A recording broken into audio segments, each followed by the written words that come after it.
la cadena peptídica, en última en la estructura primaria. ¿Quién determina la estructura primaria? El ADN. ¿Sí? En últimas, esta estructura, que es la configuración, al interrelacionarse con el entorno físico-químico, genera esos cambios conformacionales. Y dependiendo si los campos, si esos entorno físico-químico es adecuado o no es adecuado, pues puede hacerse o la enzima más activa o menos activa. Y puede ser 0 de actividad o el 100% de actividad, pero puede ser el 80% de actividad, puede ser el 60%, puede ser el 40% y puede variar bajo condiciones normales. ¿Por qué variar? Porque acuérdense que existen moduladores y esos moduladores son, ¿cómo se llaman? ¿Y qué se dividen? Dos. ¿Cuáles son? Activadores o inhibidores. Listo. A ver, pregunta de parcial. Todas las coenzimas son grupos prostéticos.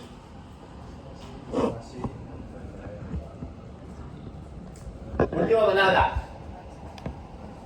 Todas las coenzimas son grupos prostéticos. ¿Qué es un grupo prostético? Un grupo no proteico, es decir, una sustancia orgánica que hace parte de la enzima. ¿Pero qué tiene que hacer parte de la enzima? ¿Qué es? Se une covalentemente. Se une covalentemente. Por ejemplo, el NAC y el FAT son coenzimas. Sí. Y no se unen covalentemente, o sea que están alrededor en el medio, pero no están unidos covalentemente. Entonces, no todas las coenzimas son grupos prostéticos. ¿Listo? Ya saben que es un zimógeno. ¿Cuál fue el ejemplo que les expliqué para la granada? ¿Me acuerdan? La granada. Ese es un zimógeno. Listo.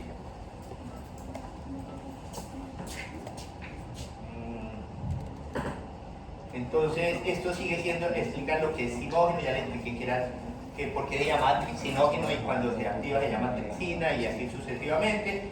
Esta diapositiva muestra la misma carreta que ya vimos. ¿Se acuerdan que había una gráfica cuando les hablé del cambio del pH y de la temperatura sobre la actividad? Y en la parte de abajo aparecían ejemplos de eso. ¿Listo? Entonces no me centro en cosas que ya vieron. Sigue zimógeno, más cuentos del zimógeno. Y habíamos visto esta, que es una isoenzima sin ver ahí. ¿Cómo? Misma función, pero falta. O sea, enzimas que cumplen la misma reacción, pero que tienen estructuras diferentes. ¿Necesariamente tienen estructuras completamente diferentes? No, hay algunas que son muy diferentes y otras que son muy cercanas. ¿Hasta ahí vamos? Yo me dije, vale, ¿a mí qué me importa? Ya, yo estudio medicina, ¿a mí por qué me interesa eso? Ya vamos a ver. Oiga, ¿qué pasó? ¿Por qué no hay ninguna nota? Ahorita les explico por qué apareció una llave.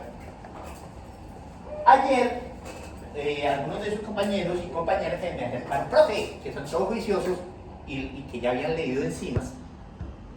Y entonces me dijeron, profe, pero hay una diferencia entre energía de activación y energía de transición. Eso es completamente cierto. Lo que pasa es que yo trato de adaptar mis clases de acuerdo a qué grupo de estudiantes me dirijo. ¿Por qué? Porque ustedes son futuros médicos y a veces hay cosas meticulosas. Por ejemplo, cuando empiezan a leer enzimas de libros como la Matthews o la Leniger, les va a mostrar la parte matemática del cuento, ¿sí? Los detalles no me interesan, yo me centré en ciertas cosas, ¿sí? Pero está bueno aclarar la diferencia. Entonces, sentido de la reacción o tiempo y energía. Entonces yo paso de la A a la B. En esa gráfica endergónica, isoergónica, exergónica, falta información, ninguna de las anteriores, todas las anteriores. Endergónica, listo. Entonces, estrictamente la energía de activación es la energía que se requiere para poder elevar a esta estructura A una forma inestable. Y muchas veces es un poquito más alta, es como si fuera un pico. Piensen como que yo estoy subiendo una roca a una cima. Y cuando ya voy a llegar a la parte superior, uno necesita el último esfuerzo y la empuja. A eso se le llama energía de activación. Ahora bien, normalmente en las gráficas que le muestran en los libros, esta puntica la muestran así, o algo así, perdón. Bueno, un puntico. Realmente eso no es un puntico, es un poquito más grande, ¿sí? Es como una meseta. A esa meseta, pues para que se mantenga ahí, se llama energía de transición. Entonces, activación, energía de transición. Yo en estos términos, yo les decía, para mí, necesito elevar la energía, punto, de lo contrario no va a suceder la reacción. Y si no llega a este punto, jamás va a suceder la reacción. Y aún llegando a este punto, ¿qué puede pasar? Se puede volver. Y sobre todo en este tipo de reacciones, porque es desfavorable a la entropía. O sea, lo normal no es que A tienda a B, sino que B tienda a A. ¿Listo hasta ahí? Bueno, ahorita volvemos otra vez a las gráficas porque vamos a explicar. Listo. ¿Alguien sabe cómo se llama ese tipo de llaves? No, esa no es la inglesa. Esa llave de boca fija. ¿Sí? O sea, yo no le puedo hacer nada a la boca. O sea, no le puedo agrandar ni achicar nada. ¿Listo? Bueno, ya sabemos que el sitio activo está formado por... Sitio activo, ¿por qué está formado?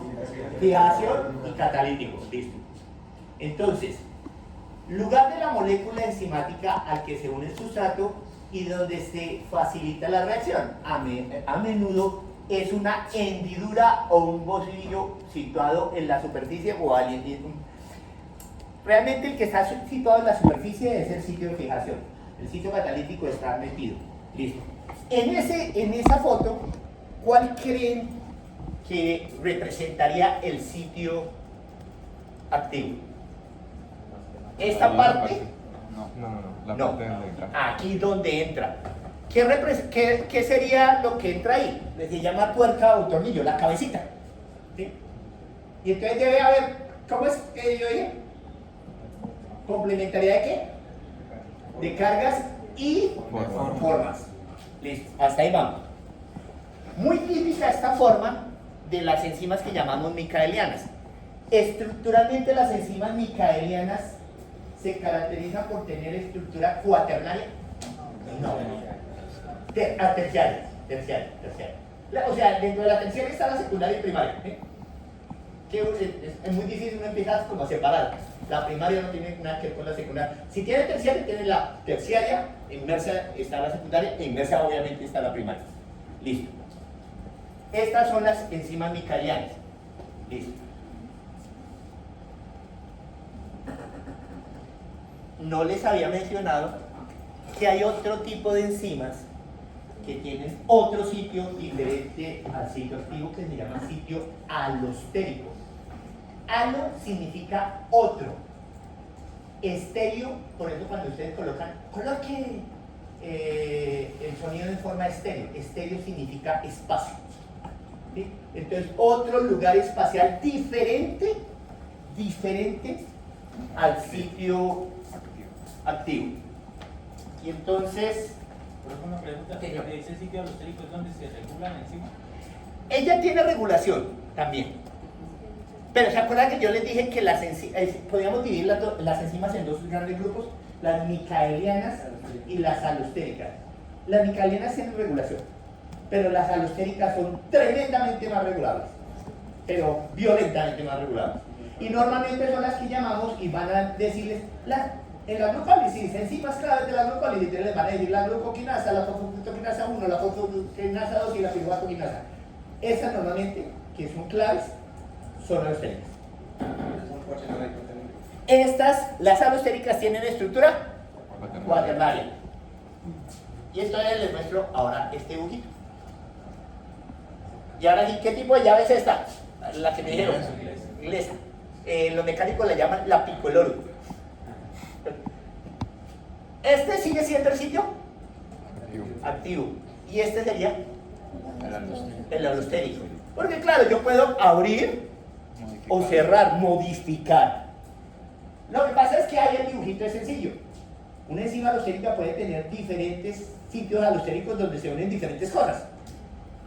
Y que no necesariamente todas las cosas son activadoras o todas las cosas son inhibitoras. Depende, es un juego de probabilidades. ¿Listo?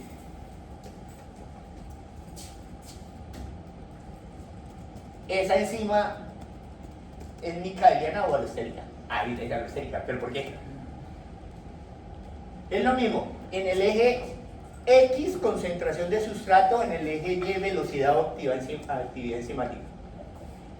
¿Tiene la misma forma de la gráfica de ayer?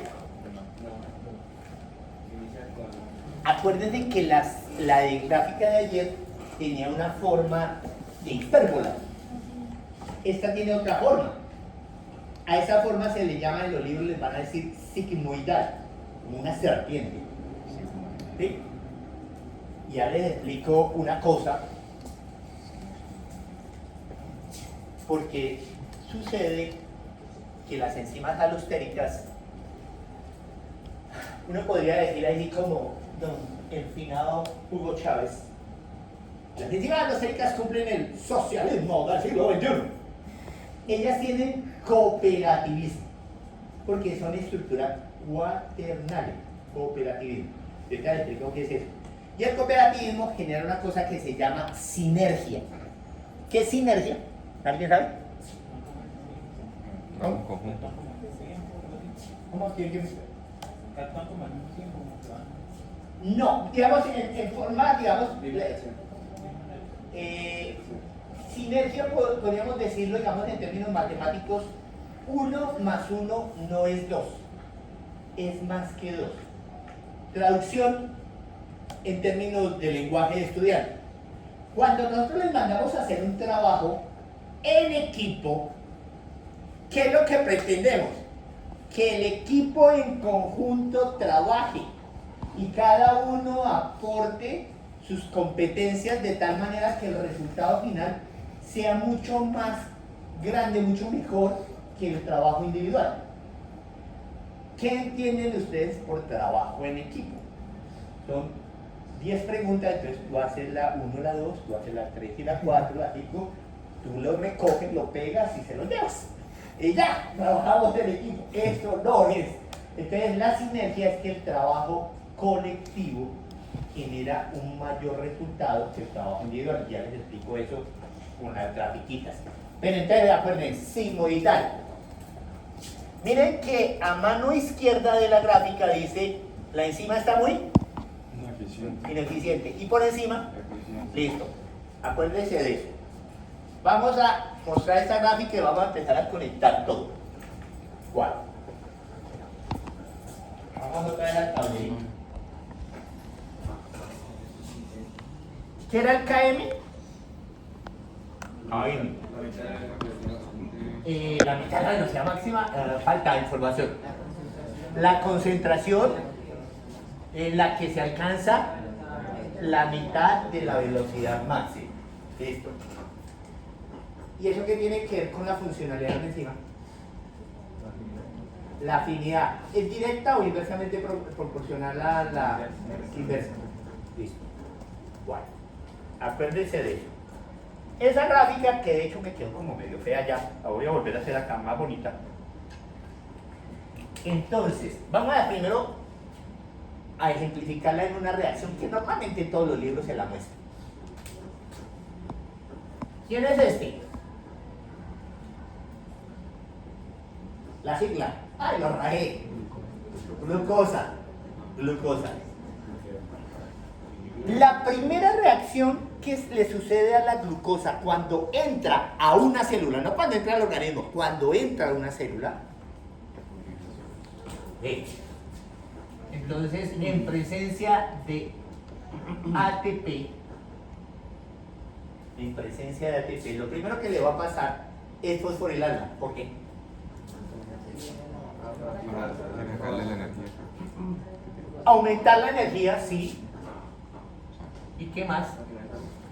Y para que no se salga, ¿por qué se va a salir? ¿Por qué se va a salir? Y para que no se salga, ¿por qué se va a salir? carbohidratos hidrosolubles o liposolubles. Eso es. Los carbohidratos atraviesan fácilmente la membrana. ¿Qué creen? Sí. Ah, no, porque. Porque el interior de la membrana, ¿cómo es? Gracias. Es apolar. Y entonces no va a tener a pasar fácilmente. Profe, ¿pero puede pasar? Sí. Pero tenía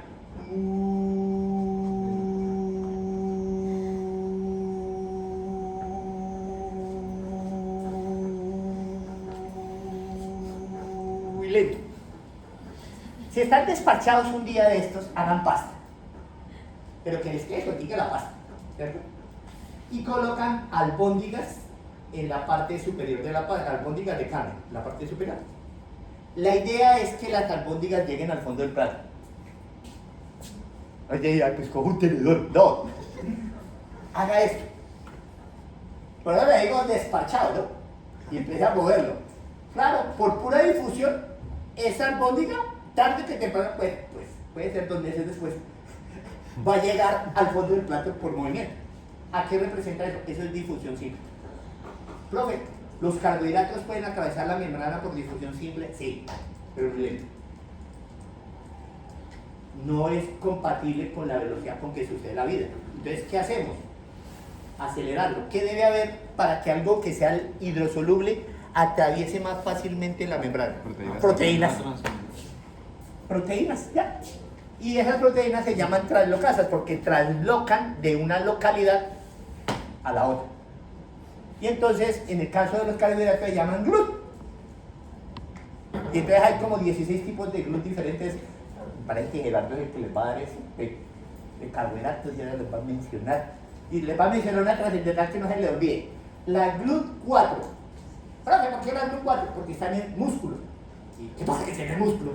Es dependiente de insulina. O sea, si no hay insulina, o muy poquita insulina, o no hay una respuesta adecuada a la insulina, pues el músculo no va a meter fácilmente glucosa al interior. ¿Listo?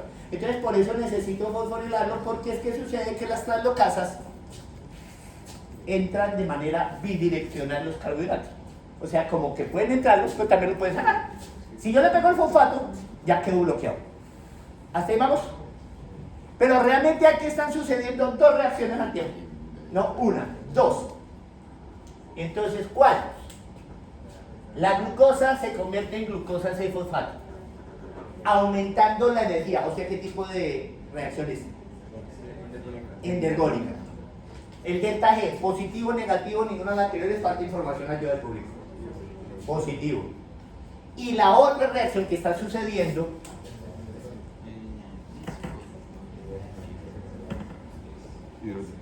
es convertir ATP en ADP, liberando energía. O sea, esa exergónica debe liberar muchísima más energía, donde una parte de esa energía se va a utilizar para convertir glucosa a glucosa 6-fosfato. Una parte. La otra se va a disipar en forma de calor, se pierde. A eso lo van a llamar ustedes acoplamiento de reacciones. ¿Claro está ahí? Bueno, entonces, ¿qué tiene que ver eso con eso? Listo. Hay un tejido. Si yo los cogiera a uno de ustedes y lo desbarato en tejidos, no vean bien, es esta reacción la que vamos a mostrar, pero esto es aplicable para otra cosa. Si yo los desbarato a ustedes en tejidos, ¿cuál creen que es el tejido que tenga más vida y que pese más? Aclaré, que tenga más vida y que pese más. Traducción, que tenga más células vivas. Músculo. Porque si no aclaro eso, me dicen, pues los huesos. Sí, pues, pero, sí, los huesos están vivos en su interior, pero el exterior es inerte, es inorgánico, ¿sí? Fosfato de calcio, básicamente. Listo. Entonces, músculo. El músculo esquelético y también el cardíaco, el músculo esquelético y el cardíaco, pero principalmente el esquelético, dependen de glucosa para funcionar. Dependen de glucosa para funcionar. Pero si no hay suficiente glucosa, pues le echa mano a los lípidos. Están viendo ahorita morfología, ¿cierto? Bueno. Ya han entrado al anfiteatro y de pronto han curioseado los corazones. Yo cuando me casé le dije a mi esposa, yo nunca le dije a mi esposa mi corazón. ¿Por qué? Porque si ven un corazón, ahorita cuando vayan a morfo, le dicen a Richard, ¿puedo ver un corazón? Si se detalla en el corazón, es una víscera llena de grasa. Entonces, cuando ustedes le dicen a la persona que quiere, mi corazón le está diciendo a ustedes una víscera llena de grasa alrededor. Listo. ¿Cuáles son los 3 músculos que nunca descansan y si descansan, descansan en el Señor? Corazón, diafragma y el músculo liso de los vasos. Si descansan, descansan en el Señor. ¿Listo? Y uno dice que porque tiene que ver, ya les por eso, para que den cuenta que la bioquímica es romántica. Entonces, el corazón funciona principalmente a punta de grasas. ¿De qué cosa? De ácidos grasos. Van a ver, creo que con Alba, lípidos, y en los lípidos les van a hablar de un proceso que se llama beta-oxidación. Y hay beta-oxidación mitocondrial, es decir, sucede dentro de la mitocondria. Sucede que los ácidos grasos, profe, pero son ácidos grasos, deberían de atravesar fácilmente las membranas de la mitocondria. No lo hacen. ¿Sí? Porque sobre todo la membrana interna, porque la membrana interna es rígida, es una cosa muy sólida. Entonces difícilmente atraviesa, y sobre todo los ácidos grasos largos. Entonces, hay una molécula que se llama carnitina, que es un aminoácido, pero no que hace parte de las proteínas, que tiene la característica de que existe una translocasa que le permite entrar y salir de la mitocondria. ¿Hasta ahí vamos? ¿Alguna vez han entrado a algún sitio colados o coladas? Entonces normalmente para colarse es que alguien lo mete a uno, ¿cierto? Entonces la carnitina coge los ácidos grasos y los mete a la mitocondria y dice, viene conmigo, y lo mete, ¿sí? Y una vez adentro hace beta-oxidación, y esa beta-oxidación se conecta con el ciclo de Krebs y con la cadena transportadora de electrones, y en última genera ATP. ¿Hasta ahí vamos? Si no hay carnitina, ¿qué va a pasar? No puede entrar los ácidos grasos principalmente en el corazón a la mitocondria, y si no entra a la mitocondria, que no tiene al final ATP. Y si no hay ATP, no hay energía. Y si no hay energía, no hay función vital. No hay función vital, no hay contracción muscular cardíaca. Entonces, cuando yo me casé, le dije a mi esposa, tú eres mi carnitina, porque tú haces que mi corazón lata. Ah, es que la bioquímica es romántica. ¡Te lo regalo! Y ahora conectemos acá. Volvamos acá. Me pongo hablando todo mis bolígrafos. Que terminaron aquí. Esa gráfica que está ahí, quiero explicarles unas cosas. Por ejemplo, vamos a ver esto. Entonces, ¿el músculo esquelético necesita o no necesita glucosa para funcionar? Sí. Pero hay un tejido que es un bazuquero de glucosa. ¿Cuál creen? El cerebro. Es glucodependiente. A ese informal le dicen, mire, ustedes van y dicen, no he comido, llevo 16 horas sin comer. Y todos los demás tejidos dicen, no, pues listo, ya, ahorremos energía. El cerebro le dice al cuerpo, le dice, de malas, o usted me pasa glucosa o me desmayo pasando la calle. ¿Qué quiere? Mira a ver cómo lo resuelvo. Es glucodependiente, ¿listo? Entonces miremos esa gráfica vista desde el punto de vista de una enzima. Lo mismo, entonces aquí concentración de sustrato y aquí velocidad. Es la reacción que estábamos viendo ahorita. Glucosa más ATP se convierte en glucosa 6-fosfato más ADP. Oiga, y a propósito, ¿esa enzima qué es? Una oxidorreductasa, la de la reacción ahorita.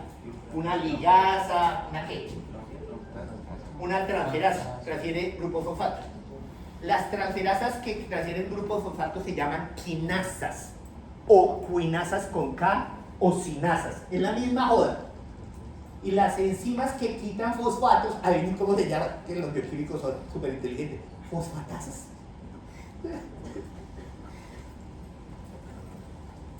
Bueno.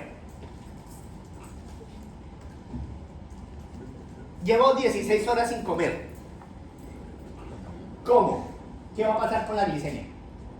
Se aumenta. ¿A quién debo suministrarle sí o sí glucosa? Pero ¿qué tejido pesa más? ¿Cerebro o muscular? Muscular. Listo. Acuérdense de eso. O sea que tiene mayor masa, mayor células, mayor cantidad de células. Listo. Esto está representando la gráfica. Listo.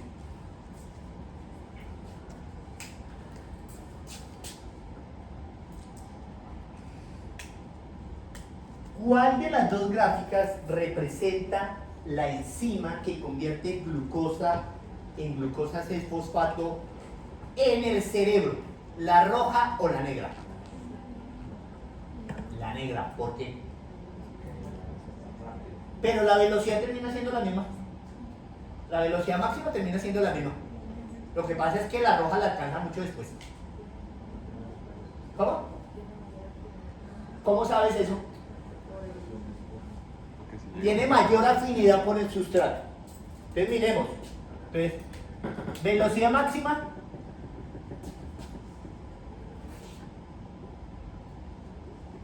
¿Listo? ¿Cómo hallo la afinidad? ¿Qué debo hallar? El KM.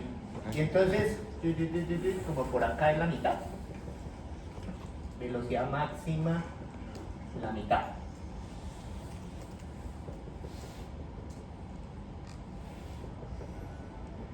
Entonces, este es el KM, voy a colocarle de la negra, debe colocarle verde. Y este es el KM de la roja. ¿Cuál tiene mayor afinidad?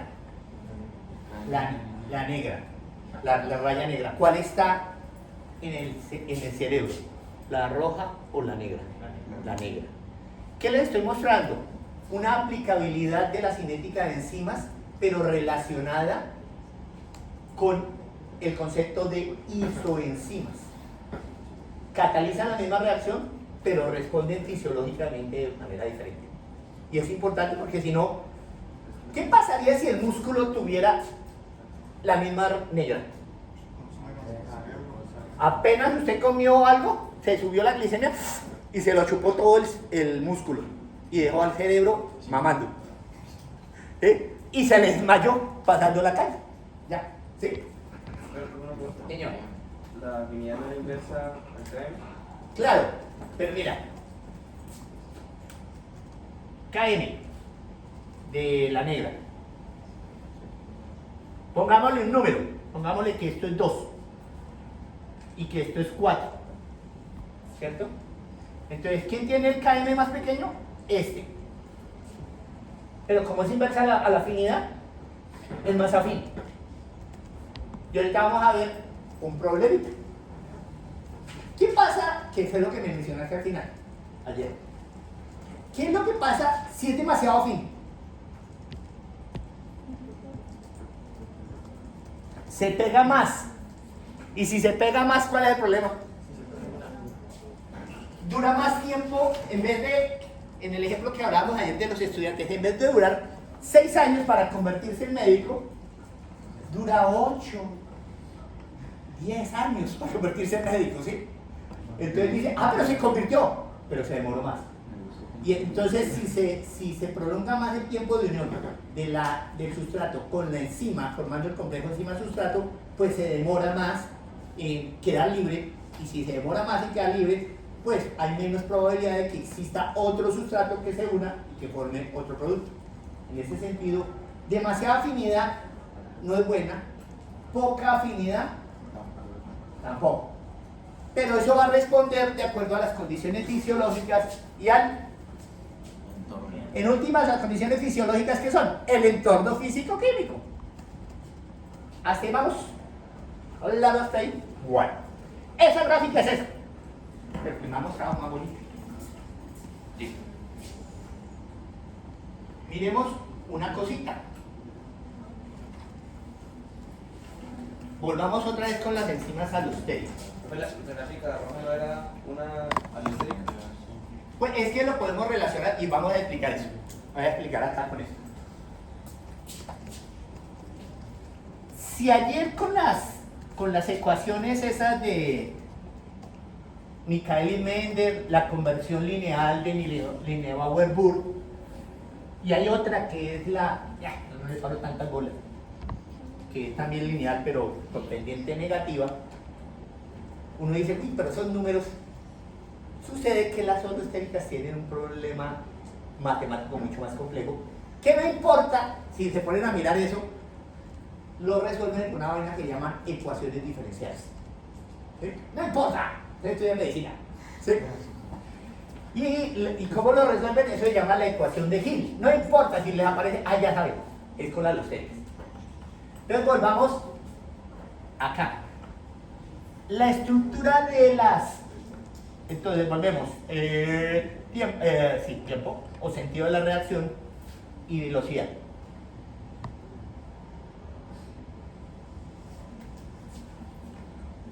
Una enzima alostérica. ¿Esa forma cómo es que se llama? Sigmoidal. ¿Listo? Sigmoidea.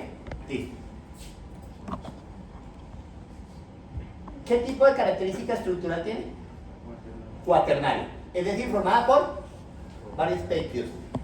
Normalmente cuando les hablan de esta, en muchos libros, les colocan el ejemplo para tratar de explicar el cooperativismo y la sinergia, les colocan el ejemplo de una proteína que no es una enzima, la hemoglobina. La hemoglobina, ¿cuántos péptidos tiene? 4. Y cada péptido tiene un anillo hemo. Cada hemoglobina, cada péptido es capaz de unir oxígeno. ¿Listo? ¿Alguien de ustedes comparte o ha compartido cuarto con algún hermano? ¿Comparte? No, compartí. Compartía. Yo compartía con mi hermana, ¿cierto? Y para que las mujeres digan, no, es que los hombres la tienen fácil, te cuento. A uno de los hombres, mi generación no podía chillar, porque si uno medio chillaba, llegaban y le decían, ay, perdone, bueno, no es una persona. Mi papá decía, ¿qué? ¿Se mariqueó o qué? Y me había cascado, o sea, duro. Y me decía, ¿va a chillar? ¿Quieres que le dé para que chille por algo? Y era el hombre era el que tenía que... Yo ya me sentía así con la lágrima recogiéndola, porque en mi tiempo se hacía justicia en el acto. Traducción, le cascaban a uno y luego le preguntaban. Y eso sí me preguntaban. Una vez mi mamá se dio cuenta, me pegó una cascada, se dio cuenta de que la había cagado conmigo. Le dije, ¿usted se dio cuenta que la embarró? Sí, y dijo, ¿qué? Sí, le dije, pero entonces la próxima o sea, ya un adelanto no me la cobra. Y entonces cuando pasó, me dijo, usted me debía una. Dijo, de malas. Aquí no es, eso no es comunista, que ay, que los derechos. Ninguna esas pendejadas, eso no existía ninguna razón. Entonces, como dormía con mi hermana tenía privilegio, mi papá entraba, mi hermana era mayor. Entonces, éramos una enzima alostérica, pero formada por 2 péptidos. Mi hermana Magali y yo, Rafael. Entonces estábamos todos durmiendo. Mi papá entraba. Y entonces empezaba. Abría las cortinas. Bueno, a estudiar. Aquí no quiero, porque mire, no decía vagas. Decía, aquí no quiero vagos. Y me señalaba a mí. Y yo con solo 7 años, vagos, ¿sí? Antes no está más tostado la cabeza. Vagos, y entonces, yo no. Entonces, pero se le acercaba, a ver, estoy hablando con usted, caballero. Entonces uno se despertaba, mi hermana seguía roncando. Entonces, ¿qué es lo que hace uno primero de ir al baño? Apenas se levantan al baño. Bueno, claro que lo primero que uno debería primero es levantarse es dar gracias. Bueno, entonces, me levantaba así como despierto con las pichas todavía, me lavaba la cara, cogía un poquito de agua. Pues yo sé que hay gente malvada que puede coger otro líquido ¿Sí? Dice, pero no, no llegaba hasta allá. Y a mi hermana, ¡pah!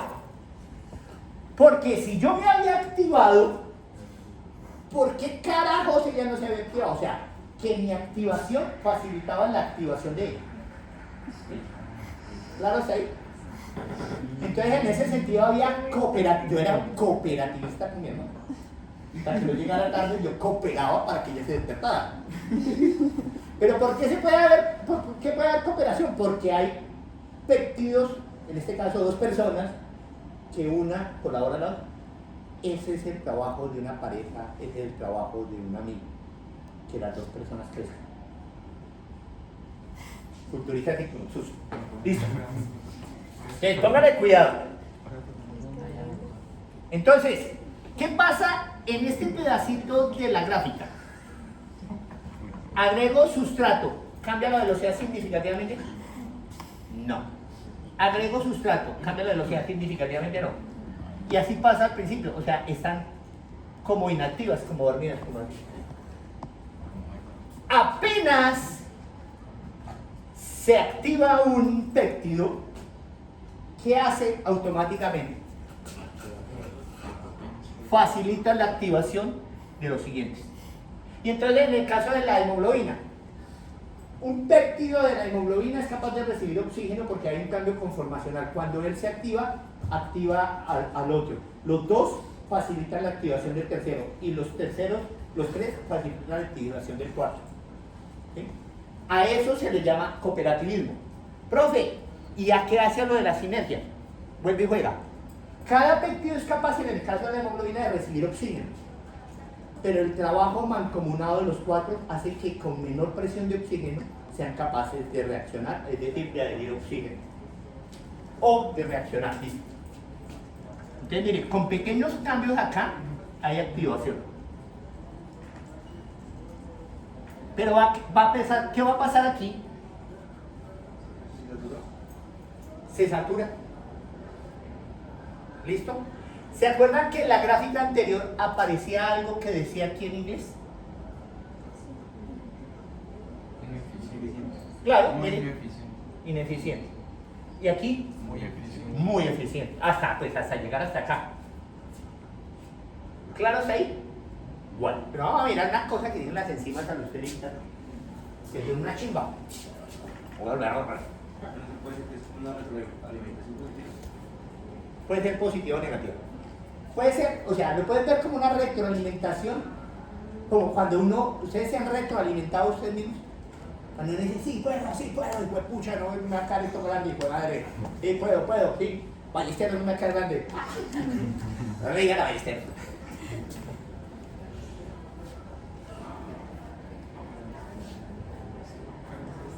Volvamos. Ahí pues, madre, listo la gráfica, acá. Entonces, ahorita hablamos de homoalesterismo y heteroalesterismo, en lo que quiero que entiendan la función acá. Vuelve y juega. Tiempo, velocidad. Entonces pensemos que está una enzima alostérica bajo condiciones normales, o sea, alcanza una cierta... Ay, velocidad, tiempo, aquí no es tiempo, es concentración de sustrato. Perdón, concentración de sustrato. Entonces, ¿qué creen que pasa con una enzima alostérica cuando hay un modulador positivo? Se comporta igual.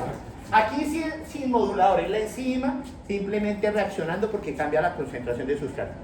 Ahora lo mismo, cambiamos la concentración de sustrato, pero agreguémosle un modulador positivo. Hacia acá. Hay menos espacio poco eficiente. Y entonces mire, con un modulador positivo, la gráfica, el comportamiento de la enzima va a comportarse temporalmente como una micaeliana. ¿Listo? ¿Y qué pasa si tiene un modulador negativo? Es a la derecha. Y entonces, con un modulador negativo, la gráfica se va a desplazar a la derecha. O sea que la misma molécula tiene diferentes comportamientos. Entonces dice la misma molécula, parece que era un político. A veces de izquierda, a veces de derecha, depende a quién. Listo. Y eso es lo que trata de explicar la ecuación de Hill, porque eso es unas modificaciones ni las berracas que hace la estructura para poder hacer eso. A ustedes no les han dicho, de pronto sus papás, no se meta con ese amigo que es mala influencia o amiga que es mala influencia por ser. ¿Sí? Lo que pasa es que los papás creen que uno es un angelito. ¿Sí? Y normalmente la mala influencia del grupo es uno. Entonces uno normalmente es de este tipo. Uno es una mala influencia. Pero acuérdense que Lucifer era el ángel más amado y más bello. Y miren la que va. Bueno, vamos a hacer un dibujito para explicar eso de alostérico, homo y hetero. A Miguel le coloqué el ejemplo de la hemoglobina.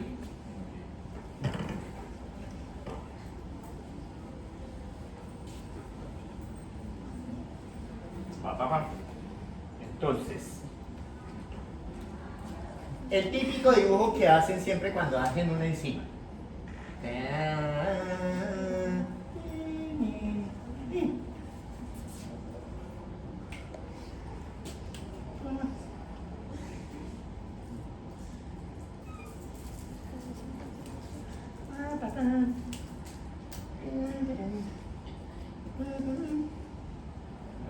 ¿Cómo pintamos esto? Para.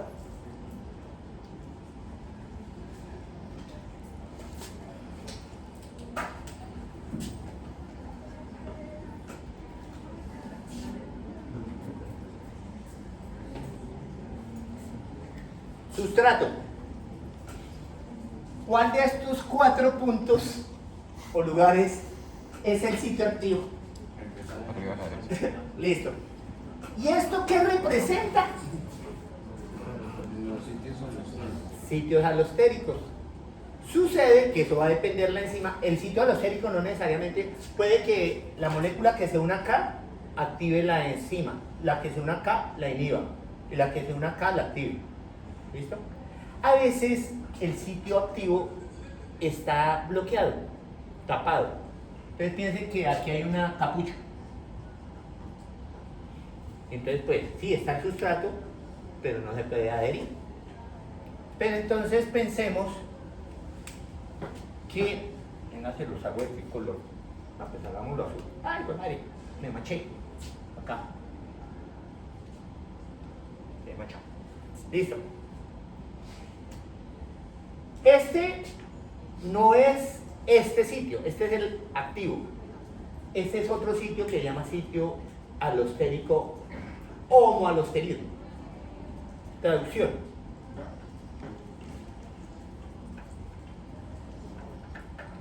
Los abuelitos decían, ¿qué hacían cuando los abuelitos hacían esto? ¿Qué decían? Tacaño, ¿cierto? Entonces, mire, tacaño porque ¿cómo está el puño? Cerrado. El puño representa el sitio activo, ¿cierto? A veces, como está el sitio activo bloqueado y este es el sustrato que debe entrar acá, pero no puede entrar, pues entra acá.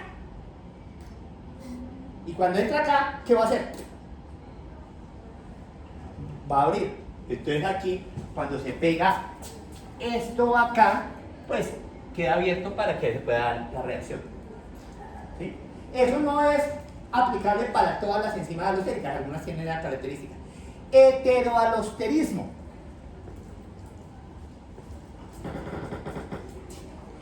A se convierte en B, se convierte en C, se convierte en D, se convierte en E. A exactamente es la misma molécula, perdón, E es la misma molécula de A, que se transformó. Esta molécula, cuando empieza a acumularse, ¿qué debe hacer al inicio de la ruta? Activarla o inhibirla. Si hay mucho producto final, inhibirla, porque ¿cuál es el mensaje? Ya hay demasiado E, bájale, bájale. ¿Sí? Eso es una. A eso se le llama también heteroalosterismo, pero estoy hablando de la misma ruta, ¿cierto? Sucede que una de las cosas que a veces los estudiantes me han dado cuenta que tienen problemas con el metabolismo es que el metabolismo está tremendamente interconectado. Entonces a veces dicen, ah, ya salí de metabolismo de carbohidratos, ya pueden ser parciales, que ya me vale huevo. Ay, desde que me tengo que tomar mi pepa. Me voy a drogar frente a ustedes. Pero es legal. Pero es legal. Ahora aguanta que no hay Entonces, sucede que todo el metabolismo está conectado. Entonces piensen que esta es una ruta de carbohidratos. ¿Listo? Y aquí la segunda fila, la tercera, es una ruta de lípidos. Y ella es el producto final de una de las rutas. Ella, como producto, porque están conectadas, va a ir a inhibir o activar una enzima alostérica de otro proceso. Y por eso se llama también heterolosterido. O sea que todo está tremendamente interconectado, no está suelto. Guau, a ver, voy a hacer referencia a eso. ¿A qué hace referencia lo que está aquí mencionado? Entonces, yo les decía ayer que la mayor parte de las reacciones en bioquímica son BB, es decir, dos sustratos, dos productos. Estas son rarísimas. Y sobre todo en humanos, esta no me viene a alguno en la cabeza. No, normalmente en humanos son el BB. Listo. Profe, ¿cómo se une la enzima al sustrato y el inhibidor, sobre todo el inhibidor a la enzima? Entonces depende qué tipo de inhibidor y depende de la estructura de la misma enzima. Entonces, cuando quieran hacer súper sofisticados, no digan, ay, ese evento fue azaroso, sino digan, ese evento fue estocástico. Traducción, cuando utilizamos la palabra azar, es que la humanidad, voy a decir una grosería, no dejen la grosería, no la dejen anotada ahí, diga el profesor es un grosero. Cuando la humanidad coloca al azar, es que no tiene ni puta idea cómo sucede. Pero sucede, ¿sí? Y sucedió, punto, ¿eh? Al azar. ¿Eh? El cuento es que desconocemos cómo funciona el mecanismo. Bien, entonces cuando uno dice estocástico, es lo mismo que decir aleatorio. Entonces, cuando hay mecanismos, como se une el sustrato, entonces mire, vea, la enzima se une al sustrato 1. Una vez que se forme el complejo enzima-sustrato 1, ¿a quién puede reconocer? Al sustrato 2. Y esto ya junto es que va a generar producto 1. Pero puede suceder al revés. El sustrato 2 primero se une y luego se une el sustrato 1. A eso se le llama al azar, depende del mecanismo. También puede ser con los inhibidores o los moduladores. A veces el modulador solo se puede unir cuando la enzima no tiene sustrato. Y hay moduladores que solo se pueden unir cuando está formado el complejo enzima-sustrato. Pero contrario, ¿de qué depende? De la estructura. Y depende del inhibidor y del sustrato. Bien. Aquí es.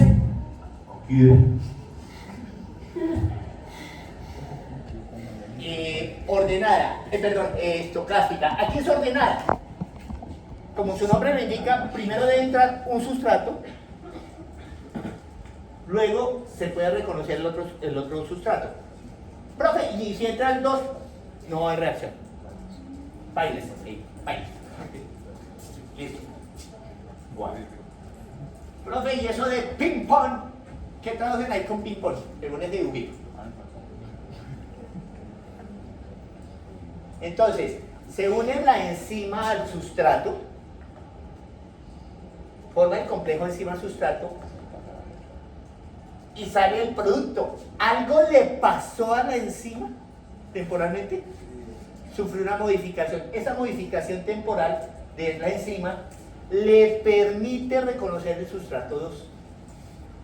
Y esa enzima modificada temporalmente se une al sustrato 2, forman el complejo y nuevamente la enzima debe salir como entró para generar productos. Ping-pong típico de las cuando se está sintetizando la cadena polipeptídica. Bueno, y aquí una cosa que ni se imagina. Todas las reacciones químicas que suceden con o sin enzimas, pero pues aquí estamos hablando de enzimas, tienen esta característica. Todas las reacciones químicas, incluidas las medidas por enzimas, requieren básicamente dos tipos de partículas electrónicas. Moléculas que presentan algún tipo de diferencial de electrones o gradiente electrónico. Traducción. ¿Filia qué significa? Afinidad. Si yo digo que una partícula es electrofílica, ¿qué estoy diciendo? Afinidad a los electrones. Si hay catabolismo, ¿qué debe haber? Anabolismo. Si existe luz, oscuridad. Entonces, una de las dos partículas, la enzima o el sustrato, se debe comportar como electrofílica y la otra se debe comportar electrofóbica, pero se llama nucleofílica. Entonces, partículas ricas en electrones y atacan sustancias pobres en los mismos. Profe, pero en últimas está pasando algo.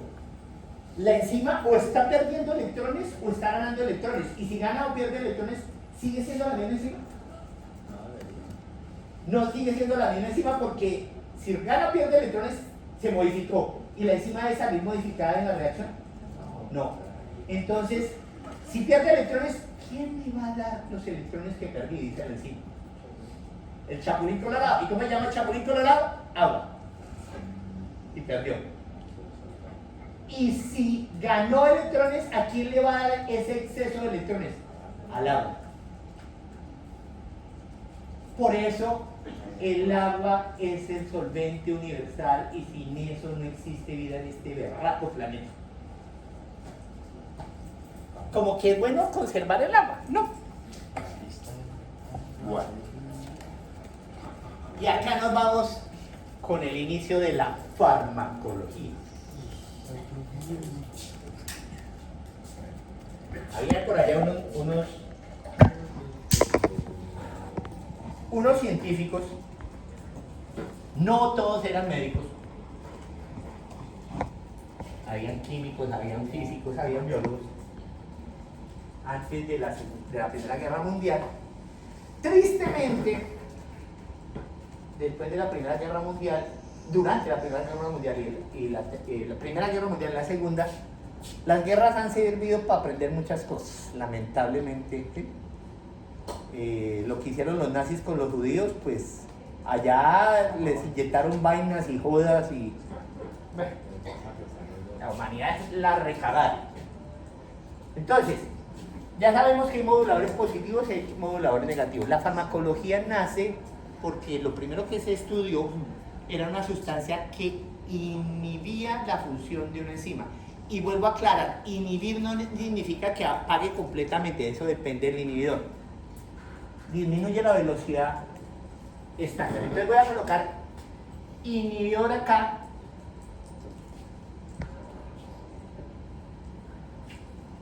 Y voy a colocar aquí irreversible. Y acá reversible.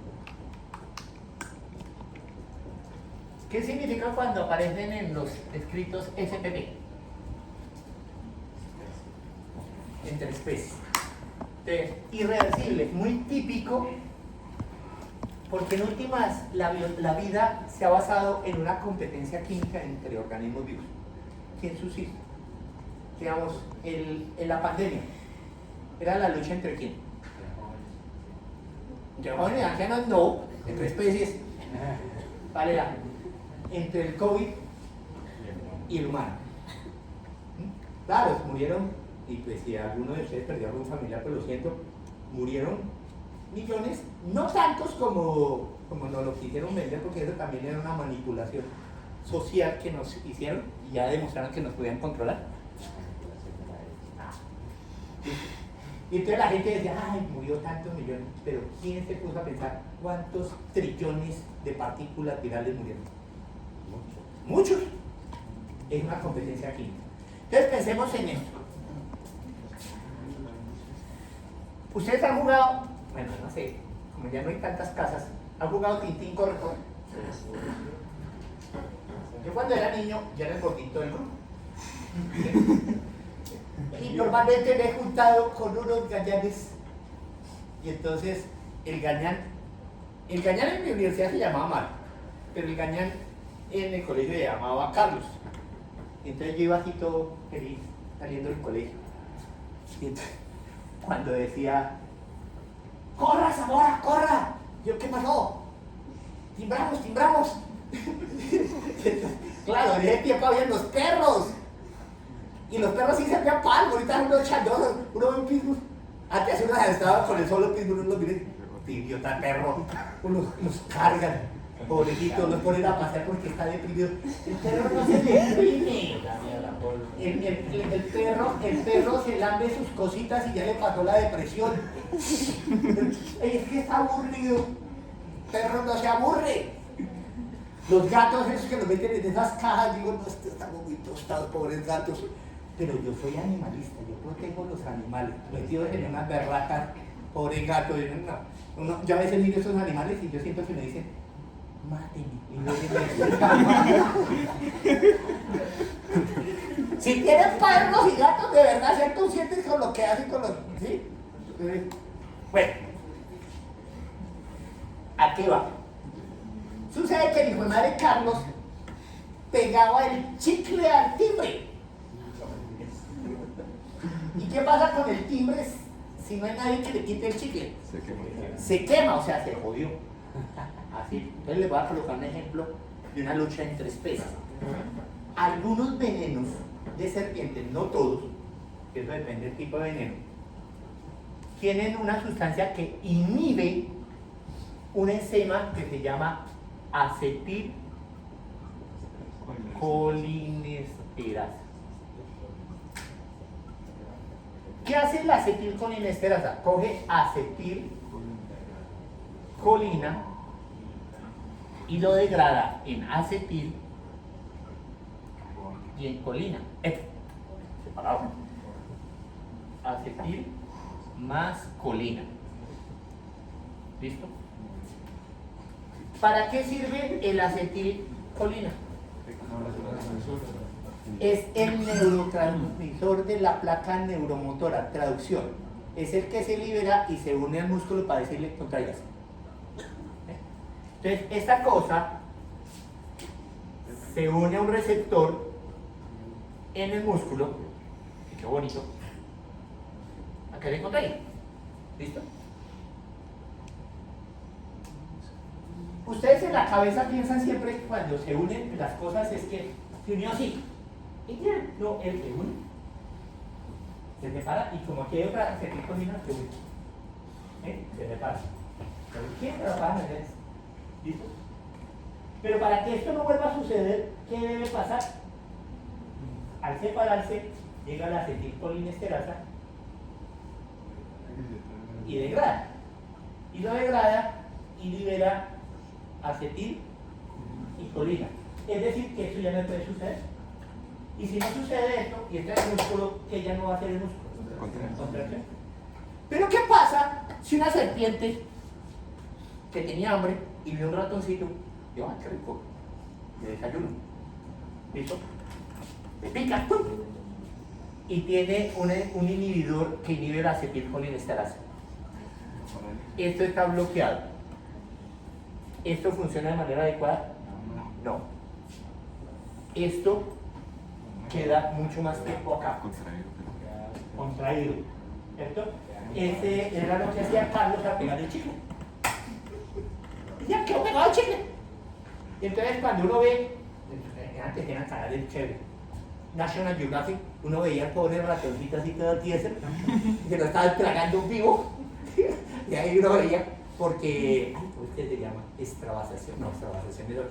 Es que las serpientes son capaces de desarmar la mandíbula, eso tiene un término, y entonces uno ve que te tragan eso, y el pobre ratón, ayúdenme, no me puede mover.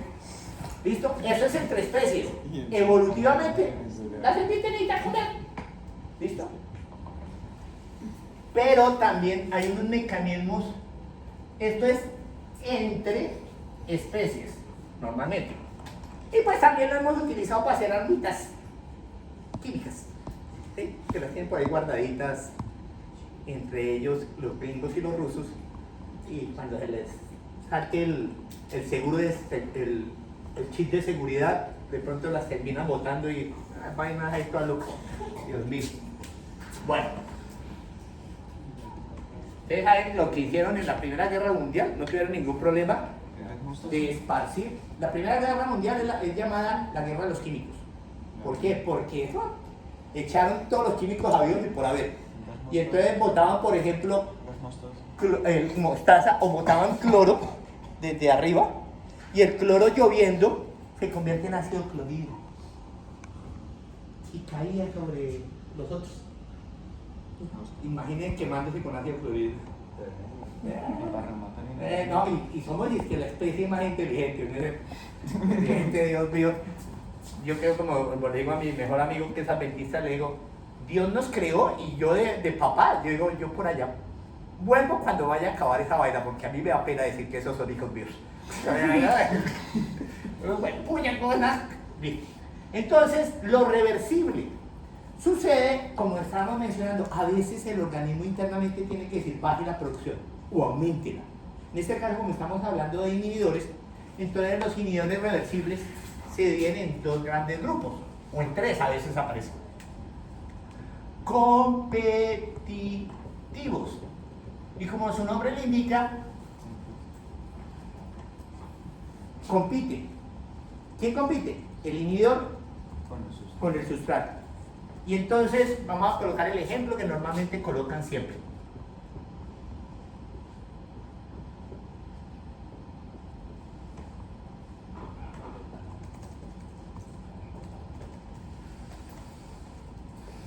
¿Quiénes son esos? El de arriba. Metanol y etanol. Ambos son tóxicos. No coman cuento de que esto no es tóxico. ¿Eh?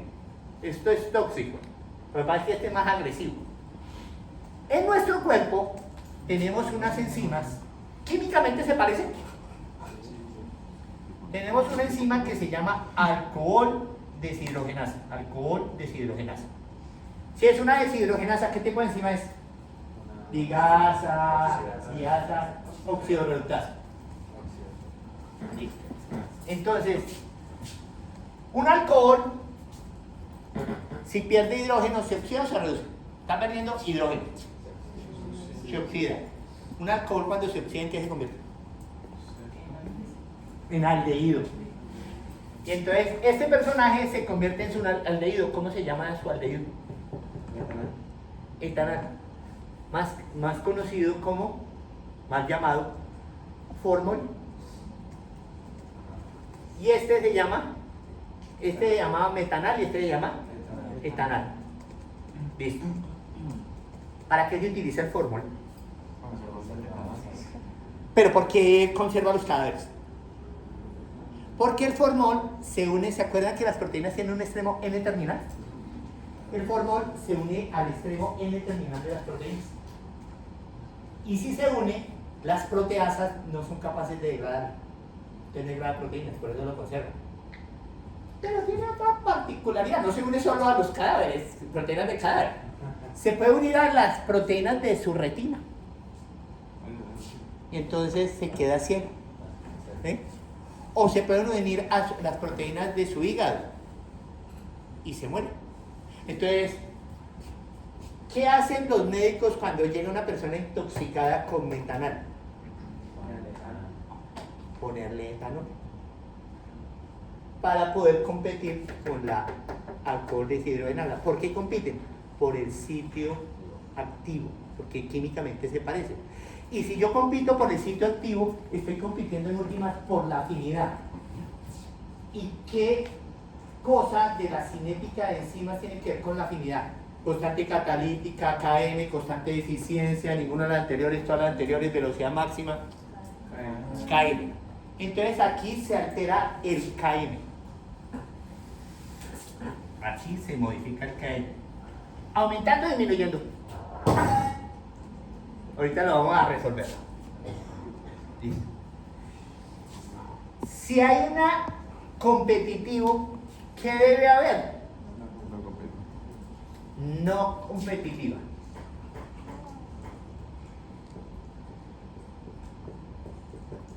Y la no competitiva hay dos tipos.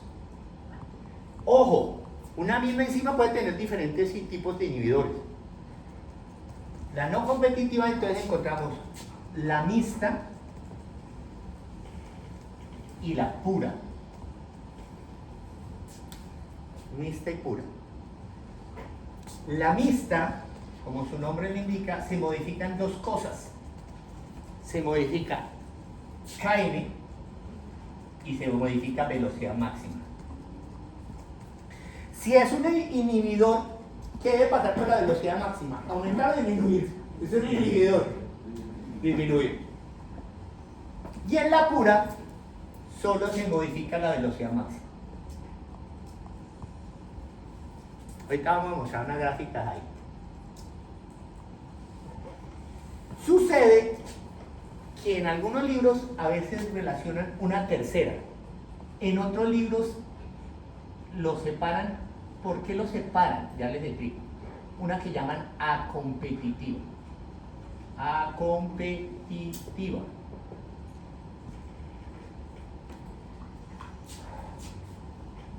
Porque en esta el inhibidor se une a la enzima cuando está formando el complejo enzima-sustrato. Aquí es indiferente. O se une formando el complejo enzima-sustrato o la enzima sola. ¿Y qué altera? Km y velocidad máxima. Profe, pero eso es una mixta. Es el mecanismo de unión lo que cambia. Y uno dice, profe, ¿y entonces cómo se ríe? Ya vamos a ver. Entonces, obviamente, la inhibición enzimática, antibióticos, interferir en el funcionamiento de proteínas, mecanismos de control de sistemas biológicos. Entonces, todo eso terminó generando el inicio de la farmacología, y luego se abrió el parche y llamó su propia casa, que se llama la farmacología. Entonces, inhibidor competitivo, ya saben que es un inhibidor competitivo. Entonces, formación del complejo, ya no es complejo enzima sustrato, sino también el complejo enzima inhibidor. Y van a encontrar en los libros que les van a mencionar el KI. ¿Sí? ¿Cómo así? La constante de inhibición. Pero el principio es el mismo. ¿Qué tanto altera la actividad de una enzima? Entendido actividad de enzima, estamos hablando de cinética. Estamos hablando de cambio, de modificación. Entonces, gráficamente, vamos a ver. Entonces, inhibidor competitivo, allá hacen aclaraciones.